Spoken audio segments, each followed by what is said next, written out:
Hello बच्चों, कैसे हो आप लोग। हम लोग लास्ट क्लास में क्या कहते हैं ईएमएफ के बारे में पढ़े थे, टर्मिनल पोटेंशियल के बारे में पढ़े थे और इंटरनल रेजिस्टेंस के बारे में पढ़े थे। ठीक है, आज हम लोग को जो पढ़ना है टॉपिक वो हमारा है कॉम्बिनेशन ऑफ रेजिस्टेंस। ठीक है, तो हम लोग आज पढ़ेंगे कॉम्बिनेशन ऑफ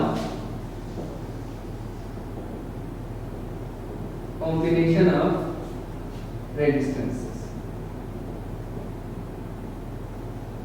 ठीक है, हम लोग पढ़ेंगे कॉम्बिनेशन ऑफ रेजिस्टेंस, यानी रेजिस्टर को हम लोग कैसे कैसे हम लोग क्या क्या अरेंजमेंट है हम लोग क्या कर सकते हैं, जोड़ सकते हैं। ठीक है, तो बेसिकली तीन कॉम्बिनेशन होते हैं। ठीक है, एक हमारा बोलते हैं सीरीज कॉम्बिनेशन,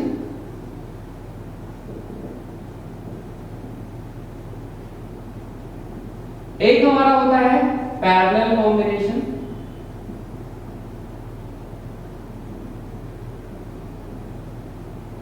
और जो हमारा तीसरा होता है वो हमारा होता है मिक्स कॉम्बिनेशन। मिक्स का मतलब क्या है हमारा, बोलो सीरीज भी होता है इसमें, कुछ रेजिस्टर्स जो होते हैं वो क्या हमारा बोलो सीरीज में भी कनेक्टेड होते हैं और क्या हमारे बोलो हमारे पैरेलल में भी होते हैं, तो उसको हम लोग क्या बोलते हैं बोलो मिक्स कॉम्बिनेशन बोलते हैं। ठीक है, तो बेसिकली हमको कॉम्बिनेशन और रेजिस्टर्स के बारे में हमें पढ़ना है और हमें तीन कॉम्बिनेशन है, सीरीज कॉम्बिनेशन, पैरेलल कॉम्बिनेशन, ये दो मेन है और जो थर्ड है वो उन्हीं का क्या होगा हमारा बोलो मिक्सिंग होगा, यानी सीरीज और पैरेलल को कंबाइन करके कुछ सर्किट बनाए जाएंगे। ठीक है, तो आज हम लोग जो सबसे पहले स्टार्ट करेंगे वो हम लोग शुरू करेंगे सीरीज कॉम्बिनेशन क्या होता है। ठीक है, तो यहाँ पे हम लोग देखते हैं, आज हम लोग स्टार्ट करेंगे सीरीज कॉम्बिनेशन। सीरीज कॉम्बिनेशन क्या होता है रेजिस्टर का। ठीक है, बहुत आसान सा है। देखो क्या है हमारा सीरीज कॉम्बिनेशन क्या है कि अगर हमारे पास बहुत सारे रेजिस्टर्स हो, ठीक है, और वो उन सारे रेजिस्टर को वन बाय वन करके अगर हम लोग क्या करें कनेक्ट करें, जैसे मान लो हमारे पास तीन रेजिस्टर हैं। ठीक है, लेट्स सपोज ये हमारा एक रेजिस्टर है। ठीक है, इसका रेजिस्टेंस का वैल्यू क्या हमारा बोलो, लेट्स सपोज R1 है। एक रेजिस्टेंस और है जिसका रेजिस्टर और है जिसका रेजिस्टेंस का वैल्यू R2 है। तो अगर हमें सीरीज में कनेक्ट करना है तो क्या करना है, वन टू अनदर, मतलब जैसे ये हो गया दूसरे को इसके इस एंड से कनेक्ट कर दे। जैसे ये हमारा एक दूसरा रेजिस्टेंस हो गया, रेजिस्टर हो गया, इसका रेजिस्टेंस कितना हो गया हमारा R2 हो गया। एक और रेजिस्टर है R3 जिसका रेजिस्टेंस कितना हमारा बोलो R3 है, वो भी अगर सीरीज में कनेक्टेड है तो ये क्या हो गया हमारा बोलो ऐसे। यानी कि अगर जैसे मान लो तीन रेजिस्टर्स हैं जो मैंने दिखाया जिनके रेजिस्टेंस का वैल्यू R1 R2 R3 है, तो अगर हम इस फैशन में कनेक्ट करेंगे यानी वन टू अनदर, तो हम बोलते हैं ये जो रेजिस्टेंसेस है वो किस में कनेक्टेड है, सीरीज में कनेक्टेड है। ठीक है, मान लिया इधर देखो ये जो सीरीज में रेजिस्टेंसेस कनेक्टेड है, ठीक है, रेजिस्टर कनेक्टेड है, मान लीजिए इनके क्रॉस में मैंने कोई एक सेल लगा दिया। ठीक है, जिसका टर्मिनल पोटेंशियल कितना है हमारा मान लेते हैं V है। ठीक है, टर्मिनल पोटेंशियल कितना हमारा बोलो V है। ठीक है, अब देखो यहाँ पे अगर देखो सीरीज कॉम्बिनेशन का मतलब समझना है कि अगर रेजिस्टर्स को हम लोग one two another one by one करके अगर हम एक एंड को मतलब दूसरे रेजिस्टर को पहले एंड के क्या कहते हैं हमारा बोलो एक एंड से रेजिस्टर से कनेक्ट कर दे, फिर तीसरे को दूसरे के एक एंड से कनेक्ट कर दे, फिर चौथे को तीसरे से कनेक्ट कर दे, पांचवें को चौथे से कनेक्ट कर दे, ऐसे वन बाय वन करके अगर हम लोग कनेक्ट करते जाएंगे तो हम बोलेंगे रेजिस्टर किसमें कनेक्टेड है, सीरीज कॉम्बिनेशन में। ठीक है, अच्छा ये सीरीज कॉम्बिनेशन में देखो क्या इंपॉर्टेंट बातें होती हैं वो हमें ध्यान रखने की जरूरत है। ठीक है, अच्छा एक बात बताओ, जैसे मान लो ये तीनों रेजिस्टर सीरीज में कनेक्टेड है, अगर हम इसके क्रॉस में कोई सेल लगा देंगे तो आपको पता ही है कि ये सेल क्या करेगा, कल ही मैंने सीखा था, ये क्या करेगा बोलो, ये पॉजिटिव टर्मिनल है, नेगेटिव टर्मिनल है, एक्सटर्नल ये रेजिस्टेंस क्या हो गया सेल के लिए एक्सटर्नल सर्किट हो गया। एक्सटर्नल सर्किट में करंट कैसे फ्लो करता है हमारा बोलो positive terminal to negative terminal. अब मान लिया यहां सेल से जो करंट निकली थी I निकली थी, तो यहां पे भी कितना पहुंचेगा I, R1 में भी कितना जाएगा I, R2 में भी कितना जाएगा I, R3 में भी कितना जाएगा हमारा बोलो I। ठीक है, तो अब एक बात बताओ, यानी सीरीज कॉम्बिनेशन में देखो एक बात सबसे इंपॉर्टेंट नजर आई, क्या है हमारा बोलो, अगर रेजिस्टेंसेस सीरीज में कनेक्टेड है तो उन सारे रेजिस्टर के थ्रू जो करंट होगा वो क्या होगा हमारा बोलो सेम होगा। जैसे यहाँ पे R1 R2 R3 ये सीरीज में कनेक्टेड है, तो इन तीनों रेजिस्टर्स के थ्रू करंट की बात करेंगे तो तीनों रेजिस्टर्स के थ्रू करंट क्या है हमारा I है, जो कि हमारा क्या बोलो सेम है। तो सबसे इंपॉर्टेंट पॉइंट यहाँ पे लिख लेते हैं, इन सीरीज कॉम्बिनेशन, पहला पॉइंट ये है सीरीज कॉम्बिनेशन में जो हमें ध्यान रखना है, इन सीरीज कॉम्बिनेशन। ठीक है, तो क्या है हमारा बोलो इन सीरीज कॉम्बिनेशन सारे रेजिस्टर के थ्रू करंट जो होगा क्या होगा हमारा बोलो सेम होगा। अब दूसरा बात ये है, इधर देखो, अगर आप बात करोगे यहाँ पे जैसे मान लो ये रेजिस्टेंस के थ्रू मैं पूछूं पोटेंशियल डिफरेंस, करंट तो सब में सेम हो गया, अब सवाल उठता है कि पोटेंशियल डिफरेंस सेम होगा कि नहीं होगा सबके क्रॉस में। तो देखो इसके क्रॉस अगर आप पोटेंशियल डिफरेंस की बात करोगे तो आपको ओम्स लॉ पता है। ओम्स लॉ क्या होता है हमारा, बोलो। कोई भी रेजिस्टर में अगर करंट आई है, उसका रेजिस्टर का वैल्यू, रेजिस्टेंस का वैल्यू आर है, तो उसके क्रॉस में पोटेंशियल डिफरेंस कितना होगा, V = I * R। तो यहां पे पोटेंशियल डिफरेंस कितना हो जाएगा, I * R1। यहां पे कितना हो जाएगा, I * R2। यहां पे कितना हो जाएगा, I * R3। तो अगर ये रेजिस्टेंसेस के वैल्यू सेम नहीं है तो तीनों रेजिस्टेंस के क्रॉस पोटेंशियल डिफरेंस क्या होगा, बोलो, अलग-अलग होगा। अगर रेजिस्टेंस का वैल्यू सेम है तो क्या होगा, हमारा पोटेंशियल डिफरेंस क्या होगा, हमारा सब में क्या होगा, बोलो, सेम होगा। तो सीरीज कॉम्बिनेशन में ध्यान रखना है कि जो रेजिस्टेंसेस सीरीज में कनेक्टेड होंगे, जो रेजिस्टर सीरीज में कनेक्टेड होंगे, तो करंट सब में सेम होगा, पोटेंशियल डिफरेंस सेम हो भी सकता है, potential difference across each resistor may be same, may not be same. तो दूसरा पॉइंट ये भी ध्यान रखना, अच्छा सेम कब होगा, अगर जैसे मान लो R1 R2 का वैल्यू सेम है तो इसके क्रॉस पोटेंशियल डिफरेंस, इसके क्रॉस पोटेंशियल डिफरेंस क्या होगा, सेम होगा, है कि नहीं। अगर R2 और R3 का वैल्यू सेम है तो इसके क्रॉस पोटेंशियल डिफरेंस, इसके क्रॉस पोटेंशियल डिफरेंस क्या होगा, हमारा, बोलो, सेम होगा। तो दूसरा पॉइंट यहां पे ये देखने लिखने की जरूरत है, द पोटेंशियल डिफरेंस PD का मतलब potential difference across each resistor may be same,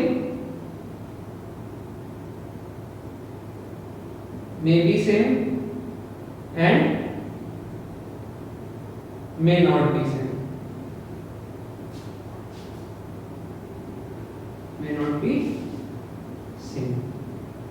ठीक है। सेम कब होगा, अगर रेजिस्टेंस का वैल्यू क्या होगा, सेम होगा, ठीक है। तो अब ठीक है, पोटेंशियल डिफरेंस तो सब में सेम नहीं आया, लेकिन इसमें एक और बात है, क्या ध्यान रखना है कि जैसे मान लिया कि इसके क्रॉस R1 के क्रॉस मान लेते हैं पोटेंशियल डिफरेंस V1 है, R2 के क्रॉस पोटेंशियल डिफरेंस मान लेते हैं लेट्स सपोज V2 है, और R3 के क्रॉस पोटेंशियल डिफरेंस क्या है हमारा, बोलो, V3 है। तो ये जो सारे रेजिस्टेंसेस के क्रॉस पोटेंशियल डिफरेंसेस होंगे, यानी जैसे इसके क्रॉस V1, इसके क्रॉस V2, इसके क्रॉस V3, इनका जो सम होगा, ठीक है, यानी हर रेजिस्टेंसेस के थ्रू, हर रेजिस्टर के थ्रू जो पोटेंशियल डिफरेंस होगा उसका जो सम होगा वो अप्लाइड पोटेंशियल के क्या होगा, हमारा, बराबर होगा। तो यहाँ पे अप्लाइड पोटेंशियल कितना है हमारा, बोलो, V है। तो इसका मतलब क्या हुआ कि जो V1, V2 और V3 का जो सम होगा वो V के बराबर होगा। तो तीसरी बात क्या ध्यान रखने की जरूरत है, क्या ध्यान रखने की जरूरत है, the sum of potential difference across each resistor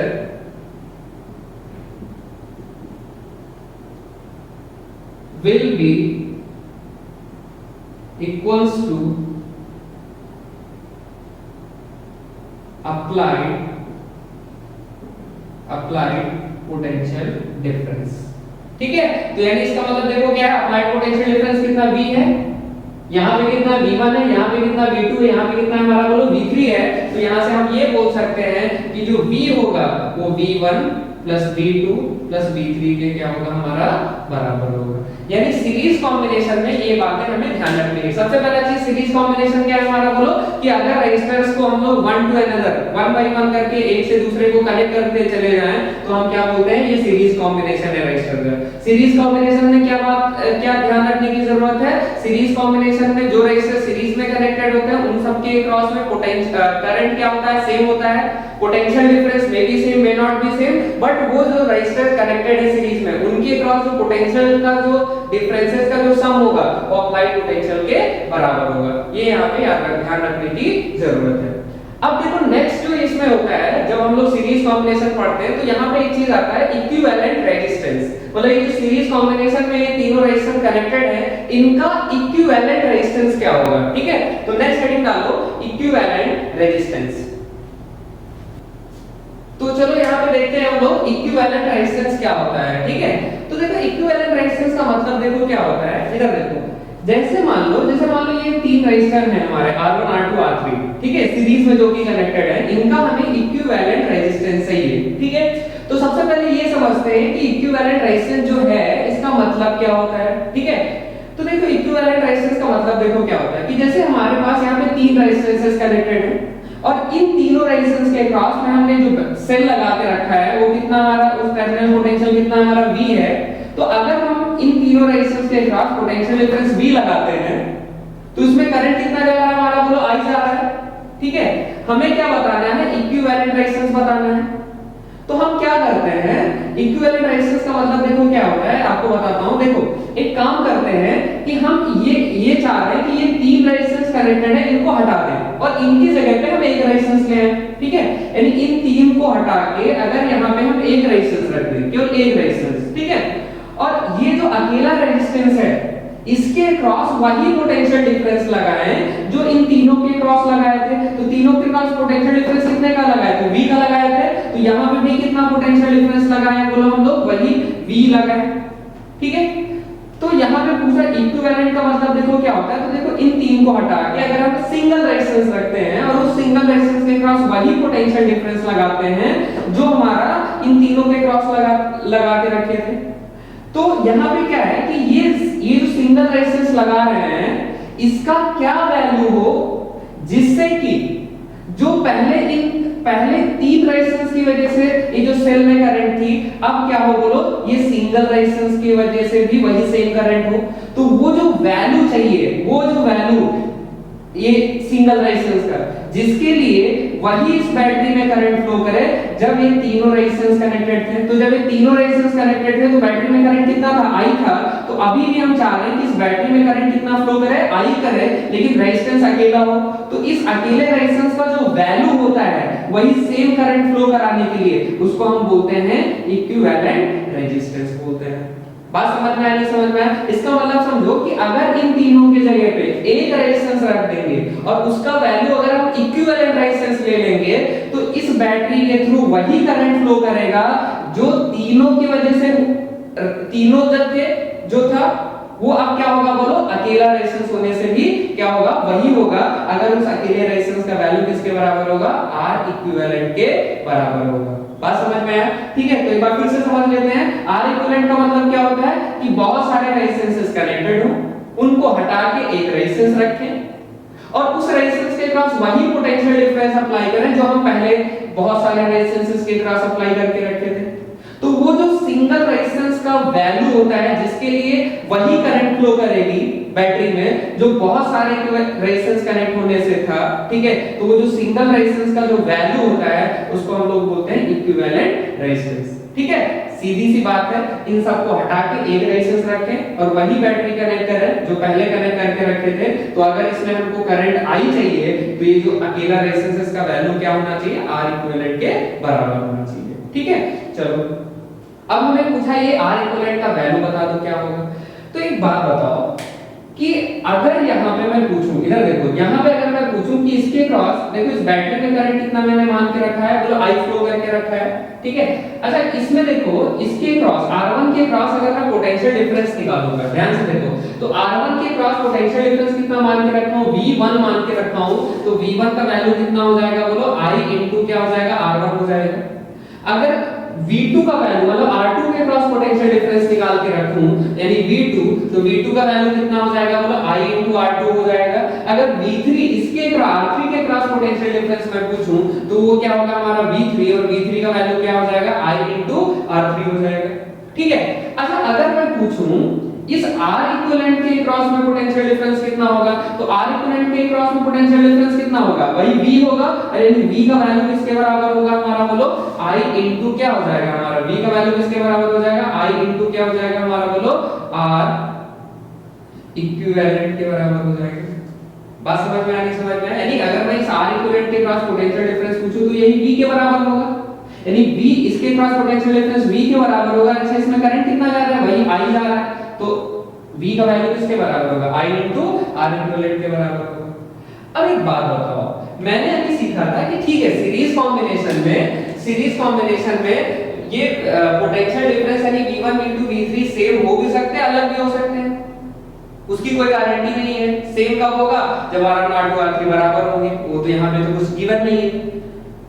ठीक है, तो अब हमें R इक्विवेलेंट का वैल्यू चाहिए।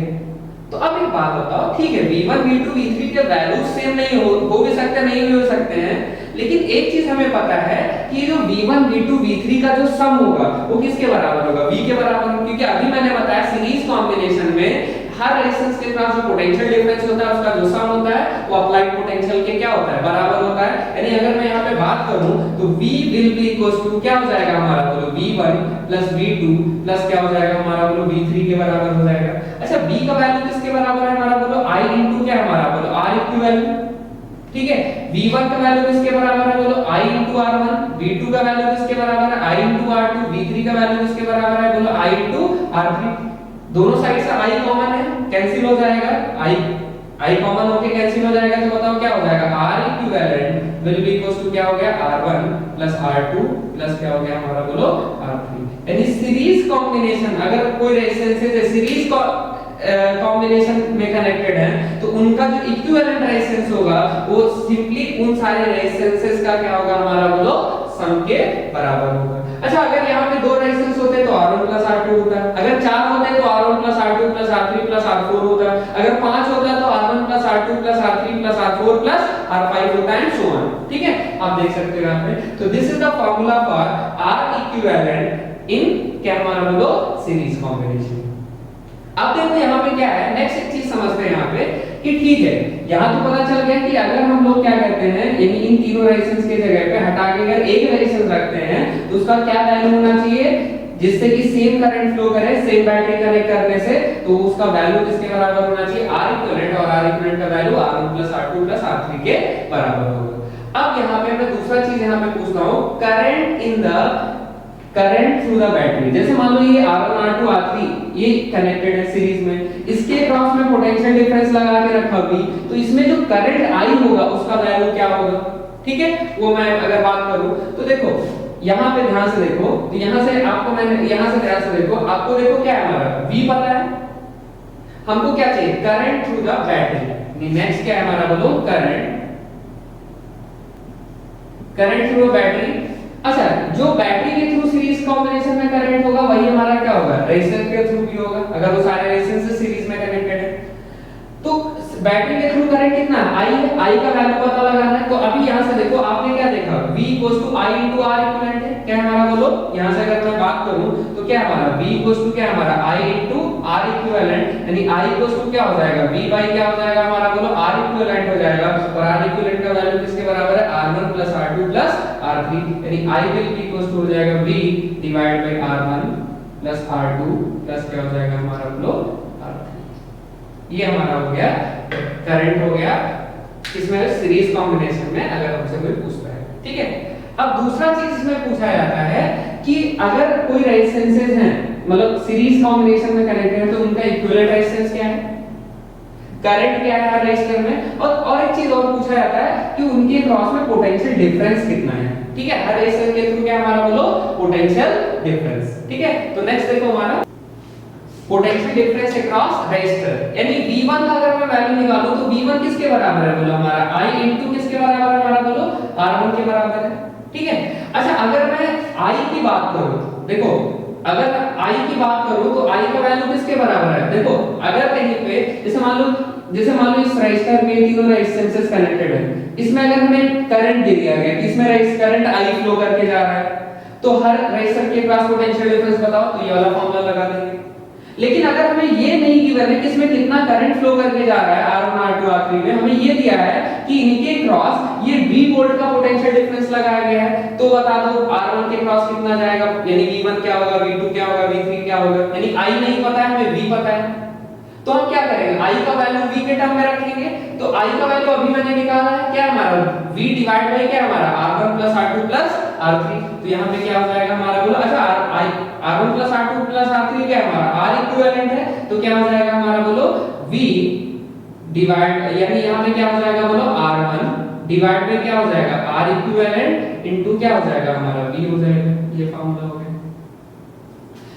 अच्छा अब अगर मैं V2 पूछूं तो V2 क्या हो जाएगा, I इनटू क्या हो जाएगा R2, I का वैल्यू वही, I का वैल्यू क्या हमारा V by R इक्विवेलेंट, तो V2 इक्वल्स टू क्या हो जाएगा हमारा R2 डिवाइड में क्या हो जाएगा हमारा, बोलो यानी इस V2 का I का वैल्यू रखोगे तो क्या हो जाएगा, वही रखोगे V by R इक्विवेलेंट, तो क्या हो जाएगा हमारा, इसको ऐसे भी लिख सकते हैं R2 by R equivalent into क्या हो जाएगा हमारा, बोलो V हो जाएगा। अगर मैं V3 निकालूंगा तो V3 क्या हो जाएगा, करंट गिवन है तो I into I3 कर देंगे, अगर पोटेंशियल डिफरेंस गिवन है तो I का वैल्यू क्या हो जाएगा हमारा, बोलो V by R इक्विवेलेंट हो जाएगा, यानी क्या हो जाएगा R3 by क्या हो जाएगा R इक्विवेलेंट इनटू क्या हो जाएगा हमारा, बोलो V हो जाएगा। ये हमारा क्या हो गया, सीरीज कॉम्बिनेशन में हर एक रेजिस्टर के थ्रू क्या हमारा पोटेंशियल डिफरेंस, अगर आप तीनों के अगर टोटल पोटेंशियल डिफरेंस जो लगा के रखे हो वो V के बराबर है। ठीक है, तो चलो देखते हैं ये जो सीरीज कॉम्बिनेशन है इस पे कैसे कैसे क्वेश्चंस हमारे बन सकते हैं। ठीक है, देखो यहाँ पे क्या क्वेश्चन दिया हुआ है, ये हमारे तीन रेजिस्टेंसेस हैं, एक 2 ओम 4 ओम एंड 6 ओम, और ये कैसे कनेक्टेड है, सीरीज में कनेक्टेड है, और इसके क्रॉस में हमने 20 वोल्ट का एक बैटरी लगा दिया है। ठीक है, इसमें हमें क्या क्या चीजें पूछा हुआ है मैं आपको बताता हूं। इसमें पूछा गया है फाइंड Req का मतलब क्या हमारा, बोलो इक्विवेलेंट रेजिस्टेंस। ठीक है, दूसरा चीज पूछा है I in each register,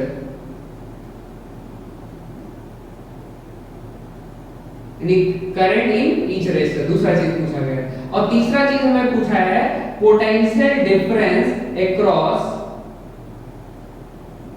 each resistor. ठीक है, हमें तीन बातें पूछा गया, एक तो R इक्विवेलेंट पूछा गया है, एक तो करंट पूछा गया है, और एक हमारा क्या पूछा गया है, पोटेंशियल डिफरेंस पूछा गया है। तो देखो R इक्विवेलेंट की अगर आप बात करोगे तो R इक्विवेलेंट क्या हो जाएगा, तीनों रेजिस्टेंसेस किस में कनेक्टेड है, सीरीज में कनेक्टेड है, तो सीरीज कॉम्बिनेशन में R इक्विवेलेंट का फार्मूला क्या होता है, R इक्विवेलेंट का फार्मूला होता है R1 प्लस R2 प्लस क्या होता है हमारा R3 होता है। तो R1 का वैल्यू कितना है 2, R2 का वैल्यू कितना है 4, R3 का वैल्यू कितना है हमारा 6, यानी कितना हो जाएगा हमारा, बोलो 12 ओम, यानी R इक्विवेलेंट कितना हो जाएगा हमारा, बोलो 12 ओम हो गया। फिर क्या पूछा है, करंट इन ईच रेजिस्टर। अच्छा इधर देखो, करंट इन ईच रेजिस्टर की बात बताओ, इधर देखो ऐसे समझो कि अगर इन तीनों रेजिस्टेंस को हटा के एक रेजिस्टेंस रखेंगे तो उसके एक रेजिस्टेंस रखेंगे और उस एक रेजिस्टेंस को वही 20 वोल्ट के बैटरी से कनेक्ट कर दें, 20 वोल्ट के बैटरी से कनेक्ट कर दें, तो अगर ये इन सब के जगह पे हटा के अगर इसकी जगह पे एक रेजिस्टेंस रखे हो किसके बराबर, इक्विवेलेंट रेजिस्टेंस के बराबर। ठीक है, R इक्विवेलेंट का वैल्यू कितना है हमारा, बोलो 12 ओम है, और इस इक्विवेलेंट रेजिस्टेंस को वही बैटरी के साथ कनेक्ट करें तो इसमें करंट कितना जाएगा, वही करंट जाएगा जो यहाँ पे करंट था, यहाँ पे करंट आई था तो यहाँ पे भी कितना होगा, आई होगा। तो हमें अच्छा यहाँ पे आई है तो करंट इन ईच रेजिस्टर पूछा है, तो देखो यहाँ पे 2 ओम में भी आई होगा, 4 ओम में भी आई होगा, और 6 ओम में भी क्या होगा, आई होगा, यानी तीनों रेजिस्टेंस में करंट क्या होगा, आई होगा, और आई है क्या, करंट थ्रू द बैटरी, यानी बैटरी के थ्रू करंट निकालेंगे, ईच रेजिस्टर में करंट निकालेंगे सेम आएगा। बैटरी के थ्रू करंट निकालोगे तो कितना आता है, करंट थ्रू बैटरी कितना होता है, बोलो वही आई निकालोगे तो क्या हो जाएगा इसमें, बोलो V 20 वोल्ट और R कितना है हमारा 12 वोल्ट, ओम से लगा दोगे वही V इक्वल्स टू IR, तो क्या हो जाएगा हमारा, बोलो 20 विल बी इक्वल्स टू क्या आ जाएगा I इनटू R, R का वैल्यू कितना है हमारा, बोलो 12, तो बताओ I का वैल्यू कितना हो जाएगा 20 बाई क्या हो जाएगा, बोलो 12, यानी 4 5 जा 20, 4 3 जा यानी कितना हो जाएगा, बोलो I का वैल्यू 5/3 एंपियर करंट मिल गया। अब क्या पूछा है, पोटेंशियल डिफरेंस पूछा है, तो कुछ लोग क्या करेंगे, अभी मैंने फार्मूला भी बताया था, फार्मूले से भी कर सकते हैं इसको। जैसे इसमें अगर आप पोटेंशियल डिफरेंस की बात करोगे क्या हो जाएगा, बोलो 2/12 इनटू क्या हो जाएगा 20, यानी क्या फार्मूला बताया था, जैसे V1 निकालना है तो V1 क्या था R1/R equivalent into V, V2 क्या था हमारा R2/R इक्विवेलेंट इनटू क्या हमारा V, V3 क्या था R3/R इक्विवेलेंट इनटू V, वो भी कर सकते हो। अदरवाइज आप देखो करंट भी निकाल रहे हो यहाँ पे, तो इसमें अगर मैं पोटेंशियल पूछूं इस 2 ओम में, तो 2 ओम में मान लेते हैं पोटेंशियल V1 है, 4 ओम में V2 है, 6 में V3 है, तो V1 का वैल्यू कितना हो जाएगा, इसमें करंट कितना जा रहा है इनटू रेजिस्टेंस, तो करंट कितना है निकाल चुके हैं 5/3 इनटू क्या हो जाएगा, बोलो R, R का वैल्यू 2 यानी कितना हो जाएगा 10/3 वोल्ट, ये V1 आ जाएगा। V2 निकालोगे तो I का वैल्यू कितना है भाई 5/3, R का वैल्यू कितना है हमारा, बोलो 4, कितना हो जाएगा, बोलो 20 बाई क्या हो जाएगा 3 वोल्ट। अगर V3 निकालोगे तो V3 कितना हो जाएगा भाई I into R, I का वैल्यू कितना है हमारा वही 5/3 है, और R का वैल्यू कितना है हमारा 6 है, कितना हो जाएगा हमारा, बोलो 10 वोल्ट। ठीक है, अगर आप इन तीनों का सम करोगे V1 V2 और V3 का, तो आप देखोगे आपको मिल जाएगा V मिल जाएगा, यानी 20 आएगा, आप ध्यान रख सकते हो। ठीक है, चलो अब नेक्स्ट जो है इस पे हम लोग क्वेश्चन करेंगे, सीरीज कॉम्बिनेशन में और भी ढेर सारे हम लोग क्वेश्चन करेंगे, बट अभी नहीं, ठीक है। अभी हम सारे कॉम्बिनेशन ऑफ रेजिस्टेंस जो है एक बार सीख लेते हैं, देन उसके बाद हम लोग करेंगे, ठीक है। तो नेक्स्ट हमारा जो है, नेक्स्ट जो हम लोग टॉपिक जो भी डिस्कस करने वाले हैं वो हमारा है पैरेलल कॉम्बिनेशन। तो चलो अभी हम देखते हैं पैरेलल कॉम्बिनेशन क्या होता है हमारा, बोलो। तो पैरेलल कॉम्बिनेशन देखो क्या होता है कि अगर आपके पास रेजिस्टेंसेस हैं, ढेर सारे रेजिस्टेंसेस हैं, तो क्या करो, वो जो ढेर सारे रेजिस्टेंसेस हैं उनके एक टर्मिनल को, एक साइड के टर्मिनल को, एक टर्मिनल को, एक मतलब जो रेजिस्टर्स हैं उनके एक टर्मिनल को, मतलब सारे रेजिस्टर के एक टर्मिनल को क्या करो, एक पॉइंट से कनेक्ट कर दो, और जो दूसरा टर्मिनल है रेजिस्टर्स के दूसरे टर्मिनल जो है उन सारे को दूसरे पॉइंट से कनेक्ट कर दो, एक ही पॉइंट से कनेक्ट कर दो। तो हम बोलते हैं ये रेजिस्टर किसमें हमारा, बोलो, पैरेलल कॉम्बिनेशन। यहां पे देखो जैसे हमारे पास तीन रेजिस्टर्स हैं, जैसे मान लो एक रेजिस्टर है हमारा R1, एक रेजिस्टर है हमारा क्या, हमारा बोलो R2, और एक रेजिस्टर है हमारा क्या, हमारा बोलो R3। तो देखो मैंने क्या किया, ये तीनों रेजिस्टर को के एक टर्मिनल को एक पॉइंट से और दूसरे टर्मिनल को दूसरे पॉइंट से कनेक्ट कर दिया। तो एक साइड के सारे टर्मिनल को एक पॉइंट से, दूसरे टर्मिनल दूसरे साइड के सारे टर्मिनल्स को एक पॉइंट से कनेक्ट कर दिए। तो ये जो कॉम्बिनेशन है इसको हम बोलते हैं this is the parallel combination. अच्छा, पैरेलल कॉम्बिनेशन ये हमें दिखाई दे रहा है, ठीक है। तो यहाँ पे जो पैरेलल कॉम्बिनेशन है देखो इसकी क्या खास बात होती है। तो देखो जैसे मान लो ये हमारे रेजिस्टेंसेस ये आपको दिखाई दे रहा है, किसमें हमारा, बोलो, पैरेलल कॉम्बिनेशन में है, ठीक है। अच्छा, अब देखो इस पैरेलल कॉम्बिनेशन में अगर मैंने क्या किया, यहाँ पे इससे मैंने एक बैटरी कनेक्ट कर दिया या जो भी सेल कनेक्ट कर दिया। अब देखो एक बात, तो ये जो सेल से करंट जाएगा, लेट्स सपोज ये करंट यहाँ से फेंका I, ठीक है, तो यहाँ पे भी कितना पहुंचेगा, I पहुंचेगा। लेकिन यहाँ से ध्यान से देखो, यहाँ पे देखो, यहाँ तक तो इसको एक ही रास्ता था, तो जो भी निकलेगा सारे के सारे यहाँ पे पहुंचेंगे। लेकिन अब यहाँ से तीन रास्ते जा रहे हैं, तो यहाँ पे जो भी लोग आ रहे होंगे ये क्या हो जाएंगे, अब डिवाइड हो जाएंगे, है ना। तो यहाँ पे मान लेते, इसमें मान लेते करंट I1 चला गया, इसमें करंट कितना चला गया I2, और इसमें करंट कितना चला गया हमारा, बोलो, I3 चला गया। यानी सीरीज कॉम्बिनेशन में अगर हम बात करेंगे तो जो करंट होता है वो क्या होता है, बोलो, क्या सब में क्या होगा, बोलो, सेम होगा? नहीं। हाँ, अगर ये दोनों आइडेंटिकल रास्ते होंगे, यानी इसमें रेजिस्टेंस सेम होगा, ठीक है, तो करंट भी क्या होगा हमारा, बोलो, सेम होगा। और अगर ये रेजिस्टेंस सेम नहीं होंगे तो ये हमारा करंट भी सेम नहीं होगा। यानी बेसिकली क्या होता है, in series combination the current in parallel combination, series combination क्या था, current in each resistor same था।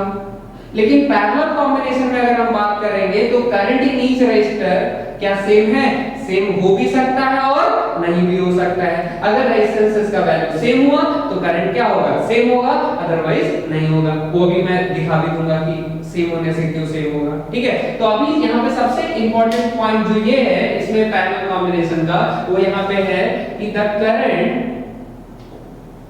Current through each resistor may be same, ठीक है, ये पहला पॉइंट है।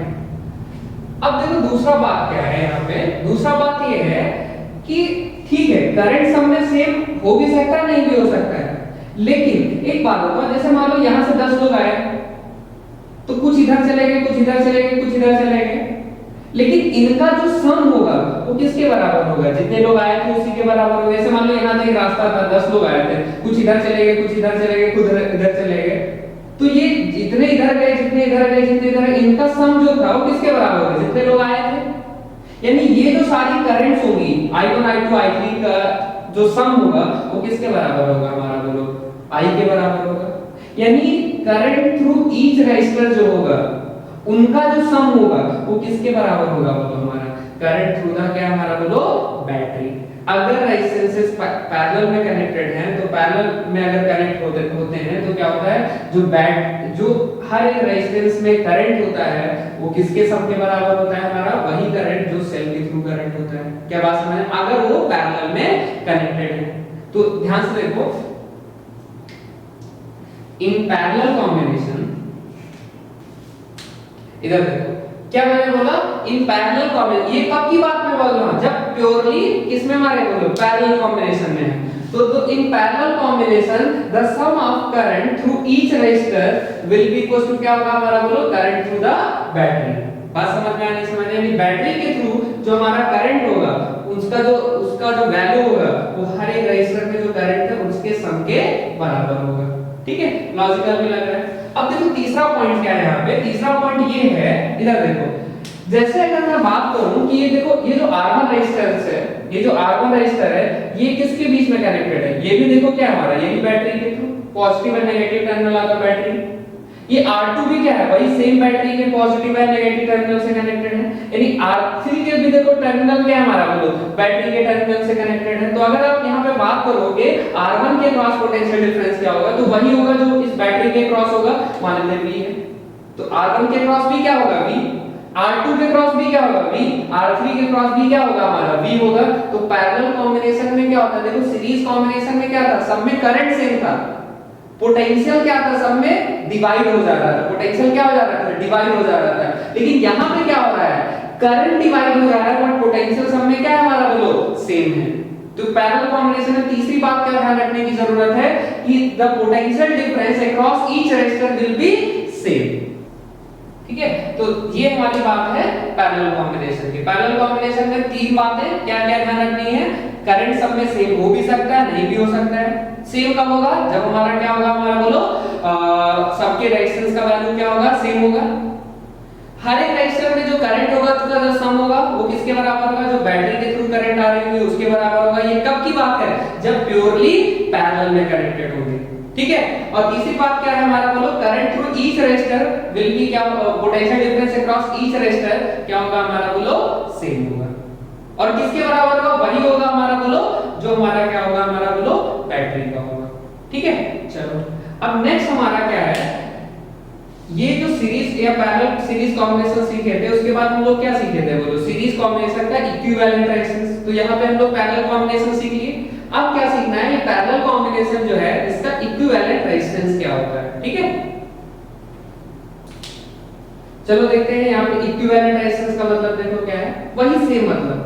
इक्विवेलेंट रेजिस्टेंस का मतलब क्या है कि मैंने क्या बोला कि जो भी रेजिस्टेंसेस कनेक्टेड है उन सबको हटाओ। जैसे यहाँ पे R1 R2 R3 लगे हुए हैं तीनों, इनको हटाओ और इनको हटा के मैं क्या कर दूं बोलो एक रेजिस्टेंस रख दूं, सिंगल रेजिस्टेंस, और इस सिंगल रेजिस्टेंस के क्रॉस वही बैटरी लगाऊं जो इन सब के साथ लगी हुई थी। इन सब के साथ क्या लगा था, ये वाली बैटरी लगी थी, वही सेम बैटरी मैंने क्या किया इस सिंगल रेजिस्टेंस के साथ कनेक्ट कर दी। ठीक है, चलो वही बैटरी कनेक्ट कर दी। तो क्या है हमारा बोलो, अगर हम इस रेजिस्टेंस का वैल्यू R इक्विवेलेंट के बराबर ले लेंगे, यानी अगर इस रेजिस्टेंस का वैल्यू इसके इक्विवेलेंट इन तीनों के इक्विवेलेंट रेजिस्टेंस के बराबर है, तो इस बैटरी में वही करंट फ्लो करेगी जो यहाँ पे इन तीनों के वजह से, जैसे यहाँ पे इन तीनों रेजिस्टेंस के पास ये बैटरी लगी हुई थी, करंट इसमें कितना था I था। अगर इन तीनों को हटा के मैंने इसकी जगह पे एक रेजिस्टेंस रखा और उसका वैल्यू इन तीनों के इक्विवेलेंट रेजिस्टेंस के बराबर ले लिया, तो अगर हम इस सिंगल रेजिस्टेंस को इस सेम बैटरी के साथ कनेक्ट करेंगे तो वही करंट फ्लो करेगा जो जब यहाँ पे तीनों रेजिस्टेंस कनेक्टेड थे। तो यानी यहाँ पे कितना था I, तो यहाँ पे भी कितना हमारा बोलो I है। अब यही हमें R इक्विवेलेंट का वैल्यू चाहिए। तो अगर आप ध्यान से देखो, अगर मैं यहाँ पे एक बात पूछूं, देखो देखो देखो यहाँ पे कैसे निकलना है R इक्विवेलेंट का वैल्यू कैसे निकलना है, इधर ध्यान से देखो। अगर मैं पूछूं इस R1 के क्रॉस पोटेंशियल डिफरेंस कितना है, तो इसमें मैंने करंट कितना माना है बोलो I1। देखो बैटरी के थ्रू तो I है, लेकिन यहाँ R1 में कितना गया I1, R2 में कितना I2 और R3 में कितना गया हमारा I3। तो इस R1 के क्रॉस अगर मैं पोटेंशियल डिफरेंस की बात करूं तो R1 के क्रॉस पोटेंशियल डिफरेंस जो होगा बेसिकली किसके बराबर है, यानी बैटरी के क्रॉस जो पोटेंशियल होगा वही यानी V के बराबर होगा। और इस V का वैल्यू अगर मैं लिखूं ओम्स लॉ से, तो इसमें करंट कितना जा रहा है I1 और रेजिस्टेंस कितना है हमारा R1, तो V will be equal to कितना हो जाएगा I into R1, I1 into R1 के बराबर हो जाएगा। सिमिलरली अगर मैं R2 के क्रॉस पोटेंशियल डिफरेंस पूछूं तो R2 भी क्या है हमारा वही बैटरी के थ्रू कनेक्टेड है, तो R2 के क्रॉस भी पोटेंशियल डिफरेंस V होगा और इसका वैल्यू अगर मैं निकालूंगा तो क्या हो जाएगा I2 into R2 आएगा। सिमिलरली अगर मैं R3 के क्रॉस पोटेंशियल डिफरेंस पूछूं तो R3 के क्रॉस पोटेंशियल डिफरेंस भी V आएगा और इसका वैल्यू अगर मैं पूछूं तो किसके बराबर हो जाएगा I3 into R3 के बराबर हो जाएगा। ठीक है, और अगर मैं इस R इक्विवेलेंट के थ्रू अगर हम लोग क्या है हमारा पोटेंशियल डिफरेंस पूछता हूं, तो R इक्विवेलेंट के थ्रू पोटेंशियल डिफरेंस कितना, वही बैटरी लगाया था सेम करंट I फ्लो कराने के लिए, यानी इसके पास भी क्या है हमारा V आएगा, और V का वैल्यू अगर मैं बात करूंगा तो V का वैल्यू किसके बराबर हो जाएगा, I into R इक्विवेलेंट के बराबर हो जाएगा। अब एक बात बताओ, हमें तो R इक्विवेलेंट का वैल्यू निकालना है, ठीक है ना, हमें क्या है हमारा I गिवन है ना हमें V गिवन है, हमें केवल R1 R2 R3 गिवन रहेगा और उसका इक्विवेलेंट रेजिस्टेंस बताना होगा। तो क्या करना होगा, तो यहां से ध्यान से देखो, तो यहाँ पे क्या हो रहा है कि देखो ये जो करंट है ये I का वैल्यू किसके बराबर होगा, मैंने क्या बोला था पैरेलल कॉम्बिनेशन में कि जो करंट थ्रू ईच रेजिस्टर होगा उसका जो सम होगा वो किसके बराबर होगा, करंट थ्रू द बैटरी के बराबर होगा, यानी I will be equal to क्या हो जाएगा I1 प्लस I2 प्लस क्या हो जाएगा हमारा I3। यानी यहाँ पे जो करंट पहुंच रही है इस जंक्शन पे, तो इसको जंक्शन हम लोग बोलते हैं, ठीक है। तो ये जंक्शन पे करंट कितना आ रहा है I, और जा कितना रहा है I1 I2 I3, तो आना और जाना, आने वाले लोग जाने वाले लोग बराबर होने चाहिए, है कि नहीं, क्योंकि ऐसा थोड़ा ये पॉइंट करंट बना देगा, नहीं बनाएगा ना। तो सिमिलरली जितना आ रहा है उतना ही जा रहा है, यानी I will be equal to क्या होगा I1 plus I2 plus I3 के बराबर होगा। अच्छा I का वैल्यू अगर मैं पूछूं तो I का वैल्यू कहां से निकलेगा, ये वाले इक्वेशन से। तो I का वैल्यू अगर मैं बोलूं तो I का वैल्यू किसके बराबर हो जाएगा, यहां से देखो V by R इक्विवेलेंट हो जाएगा। अगर मैं I1 पूछूं तो I1 यहां से निकलेगा, I1 का वैल्यू किसके बराबर हो जाएगा, V डिवाइड बाय क्या हो जाएगा R1। अगर मैं I2 पूछूं तो यहां से निकलेगा I2 का वैल्यू कितना हो जाएगा हमारा, बोलो V by क्या हो जाएगा R2। अगर I3 का वैल्यू पूछूं तो ये क्या हो जाएगा हमारा V by क्या हो जाएगा R3। दोनों साइड से V V V क्या हो गया, कॉमन होके कैंसिल हो जाएगा, तो बताओ क्या आ गया, बोलो 1 by R equivalent will be equal to क्या हो जाएगा, बोलो 1 by R1 plus 1 by R2 plus 1 by R3। ठीक है, तो अगर हमारा पैरेलल कॉम्बिनेशन में हमको अगर इक्विवेलेंट रेजिस्टेंस पूछा है, तो जो पैरेलल कॉम्बिनेशन में जो इक्विवेलेंट रेजिस्टेंस होगा उसका वैल्यू अगर निकालना है तो क्या होगा, R इक्विवेलेंट नहीं 1 by R equivalent will be equal to क्या हो जाएगा, बोलो 1 by R1 plus 1 by R2 plus 1 by R3। कुछ बच्चे इसमें गलती कर दे रहे हैं, पहले ही बता दे रहा हूं, जैसे मैं पूछा इसका इक्विवेलेंट रेजिस्टेंस बता दो, तो लोग क्या कर देते हैं R equivalent equal to 1 by R1 plus 1 by R2 plus 1 by R3 कर देते हैं। नहीं, R इक्विवेलेंट नहीं, 1 by R equivalent will be equal to है 1 by R1 plus 1 by R2 plus 1 by R3 के बराबर है। तो प्लीज इसको ध्यान रखना, ठीक है। अब देखो दूसरा चीज आता है इसमें, इक्विवेलेंट रेजिस्टेंस तो निकाल लिया पैरेलल कॉम्बिनेशन का। अब यहाँ पे बात करते हैं पैरेलल कॉम्बिनेशन, अगर कोई resistance R1 R2 R3 parallel में कनेक्टेड है और उनके पास में कोई बैटरी लगा दिया, तो करंट कितना जाएगा, बैटरी के थ्रू और हर एक रेजिस्टर के थ्रू। तो बैटरी के थ्रू अगर करंट की बात करेंगे तो कितना है हमारा, तो I है। तो current through the battery, current through battery and each resistor, यानी हर एक रेजिस्टर के थ्रू हमें क्या बताना है, बोलो हमें करंट बताना है, और हमें क्या बताना है, बैटरी के थ्रू करंट बताना है। तो बैटरी के थ्रू करंट कितना I है, तो यहां से देखो I का अगर वैल्यू निकालना है तो I will be equal to क्या, यहां से इस इक्वेशन से देखो निकल जाएगा फटाक से, I इक्वल टू क्या है हमारा, बोलो V by क्या है हमारा, बोलो R इक्विवेलेंट। आपको कितना पोटेंशियल डिफरेंस लगाया गया वो पता होगा, और क्या हमारा, बोलो R इक्विवेलेंट का वैल्यू तो निकाल ही लोगे। तो जैसे यहाँ पे R इक्विवेलेंट का वैल्यू निकालो, क्या 1 by R1 plus 1 by R equivalent क्या है हमारा, बोलो इसको अगर आप सिंपलीफाई करोगे थोड़ा सा फर्दर तो आप ऐसे लिख सकते हो इसको, ये क्या है V into 1 by R equivalent, और 1 by R इक्विवेलेंट का वैल्यू क्या है हमारा, 1 by R1 plus 1 by R2 plus 1 by R3। तो I का वैल्यू क्या हो जाएगा हमारा, बोलो 1 by R1 प्लस क्या हो जाएगा V into 1 by R1 plus 1 by R2 plus 1 by R3, ये हमारा क्या हो जाएगा, I का वैल्यू हो जाएगा। अगर मैं यहाँ पे पूछूं बताओ I1 का वैल्यू क्या होगा, तो I1 का वैल्यू किसके बराबर है, यहाँ से निकालोगे क्या हो जाएगा, बोलो I का वैल्यू यहाँ से निकालोगे तो क्या, I1 का वैल्यू निकालोगे तो क्या हो जाएगा हमारा, बोलो V by क्या हो जाएगा हमारा R1 हो जाएगा, ठीक है। अच्छा यहाँ पे एक चीज और ध्यान रखना है, देखो अगर हमें इधर देखो, जैसे मान लो तीनों रेजिस्टेंस के क्रॉस पोटेंशियल डिफरेंस गिवन है V लगाया गया है और इसमें करंट पूछा गया, तो I1 इक्वल टू क्या हो जाएगा, V by R1 कर दिए निकल आया। लेकिन अगर हमें कहीं पे V ना देके अगर हमें ये टोटल करंट, हमें ये नहीं गिवन है बैटरी का इतना पोटेंशियल है, हमें ये गिवन है कि इतना करंट फ्लो कर रहा है, यानी हमें I का वैल्यू गिवन है, तो I1 कैसे निकलेगा? तो यहाँ पे ध्यान रखिए, यानी V नहीं पता है, हमें I पता है, तो अब क्या करना होगा? V को I के टर्म में रखना पड़ेगा, तो V इक्वल्स टू क्या? I इंटू R इक्विवेलेंट, यानी यहां से अगर रखोगे तो I1 इक्वल्स टू, इसका देखो एक फार्मूला और आ जाएगा, क्या हो जाएगा हमारा? बोलो, यहां पे रखोगे V की जगह पे क्या लिख सकते हो? R into I into R equivalent, तो क्या हो जाएगा? R equivalent bye R1 into क्या हो जाएगा? R, तो ये दो फार्मूले हैं। अगर V गिवन होगा, I1 पूछेगा तो V बाय R1 कर लेंगे, अगर I गिवन होगा और क्या हमारा I1 पूछा होगा तो क्या होगा? R इक्विवेलेंट बाय क्या हो जाएगा? R1 इंटू I हो जाएगा, है ना? अब देखो, अगर हमें I2 चाहिए तो I2 इक्वल्स टू क्या हो जाएगा हमारा? V बाय क्या हो जाएगा? R2 हो जाएगा।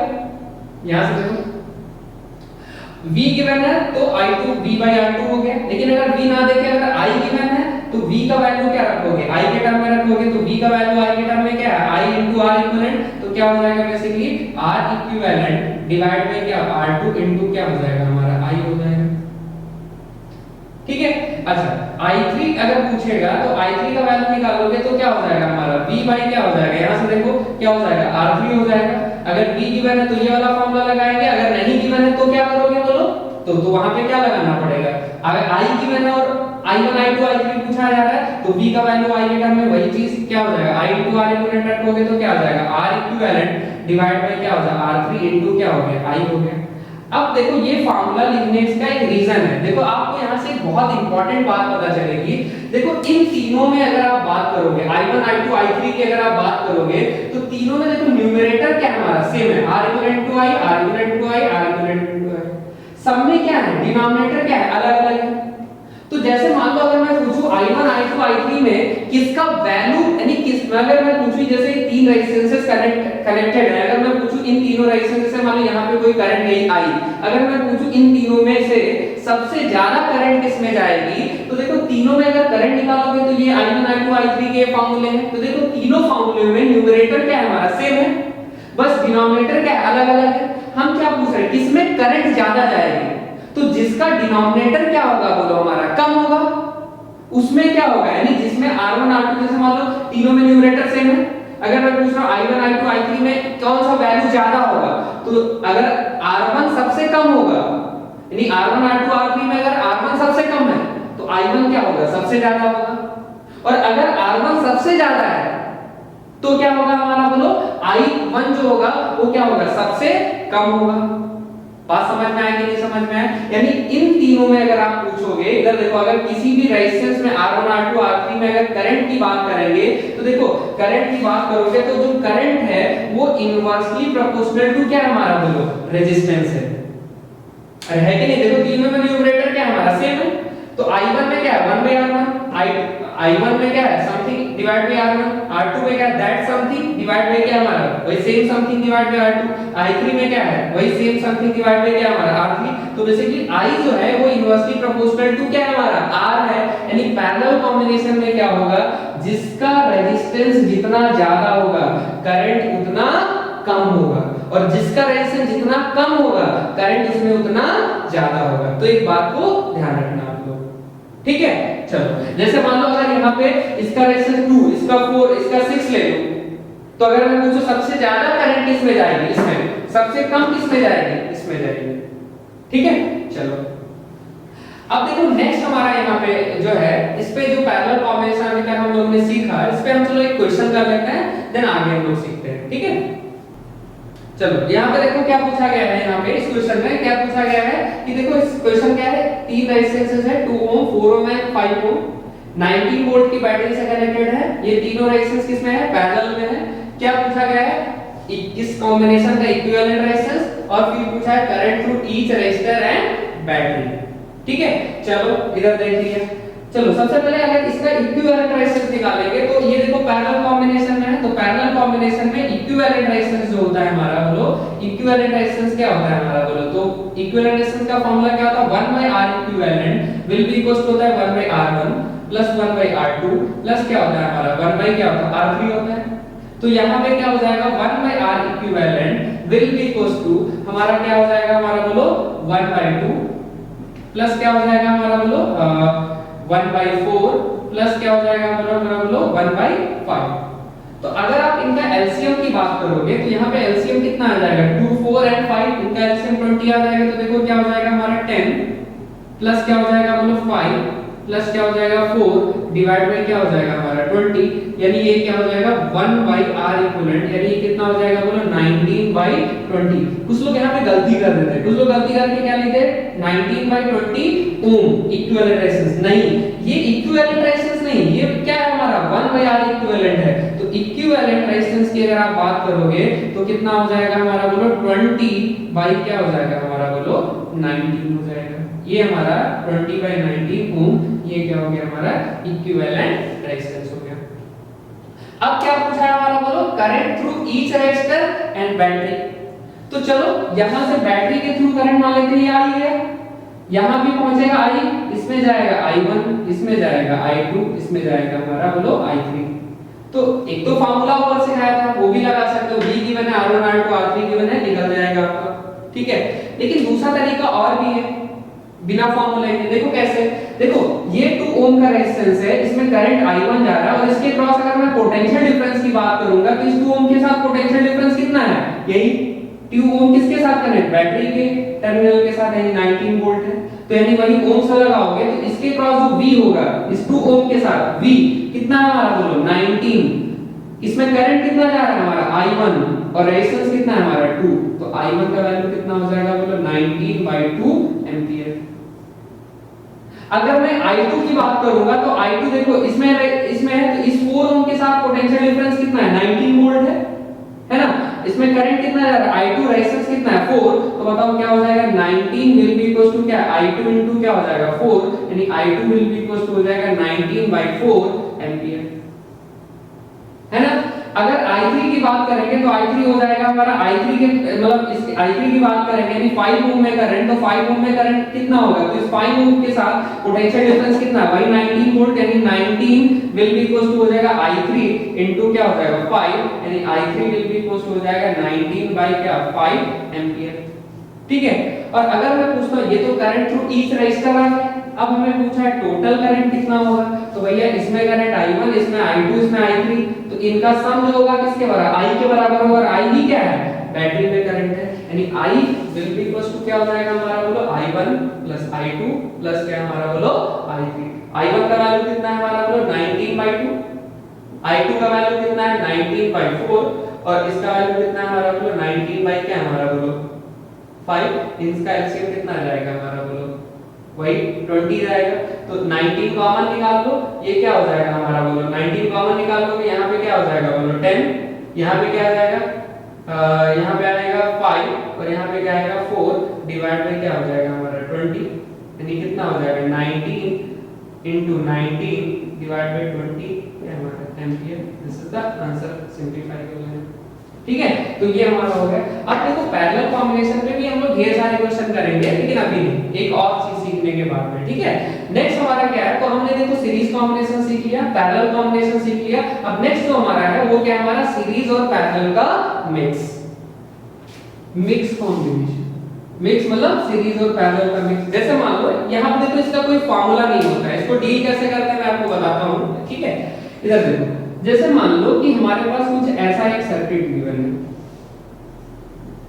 ठीक है, और इस सर्किट का अगर मैं पूछूं R इक्विवेलेंट बता दो, तो सबसे पहले आप आइडेंटिफाई करोगे कि सीरीज में है कि पैरेलल में है। तो एक काम करते हैं, इधर देखो क्या इन सबके थ्रू करंट सेम है, पहले सीरीज तो देखो यहां से अगर करंट I लेके गए तो यहां पे भी कितना I जाएगा, यहां पहुंचेगा I, लेकिन क्या इसमें I जाएगा, नहीं, इसमें क्या जाएगा I1 और इसमें क्या जाएगा हमारा बोलो I2, फिर इधर से I आएगा। अब एक बात बताओ, क्या सब में करंट सेम है, नहीं, तो क्या सारे सीरीज में है, नहीं।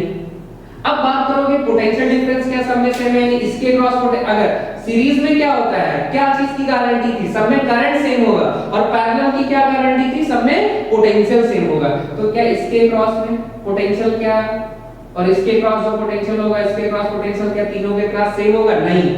यहाँ पे क्या है इसके क्रॉस और इसके क्रॉस पोटेंशियल सेम होगा, क्योंकि ये 4 ओम और ये 4 ओम दोनों सेम पॉइंट के बीच में कनेक्टेड है, तो इनके क्रॉस पोटेंशियल तो सेम होगा, लेकिन इन दोनों के क्रॉस जो पोटेंशियल होगा वो इसके बराबर नहीं होगा। क्या तीनों के क्रॉस पोटेंशियल सेम है? नहीं है। तो क्या पैरेलल में है? नहीं।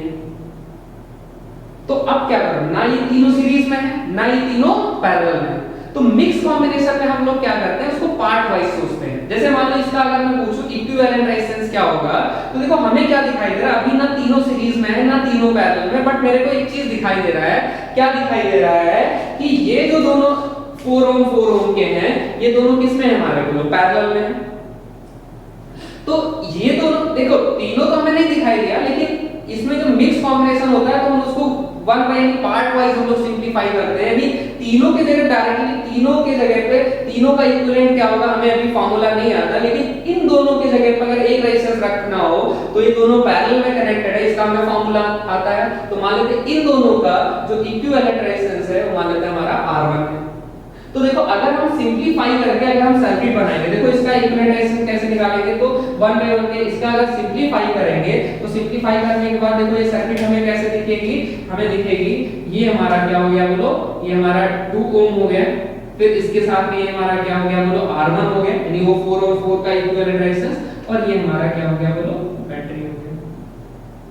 ठीक है, अब देखो यहाँ पे अगर मैं R1 का आपसे वैल्यू पूछूं तो R1 का वैल्यू अगर निकालना होगा तो R1 क्या है, इस 4 और 4 का इक्विवेलेंट रेजिस्टेंस है, यानी पैरेलल कॉम्बिनेशन में इक्विवेलेंट रेजिस्टेंस क्या होता है 1 by R equivalent will be equal to क्या होता है 1 by R1 plus 1 by R2, यानी 1 by 4 plus 1 by 4, यानी क्या हो जाएगा हमारा बोलो 2 by 4, यानी क्या हो जाएगा 1 by 2, यानी R1 का वैल्यू कितना हो जाएगा बोलो 2 ओम हो जाएगा, यानी इसका वैल्यू भी पता चल गया 2 ओम।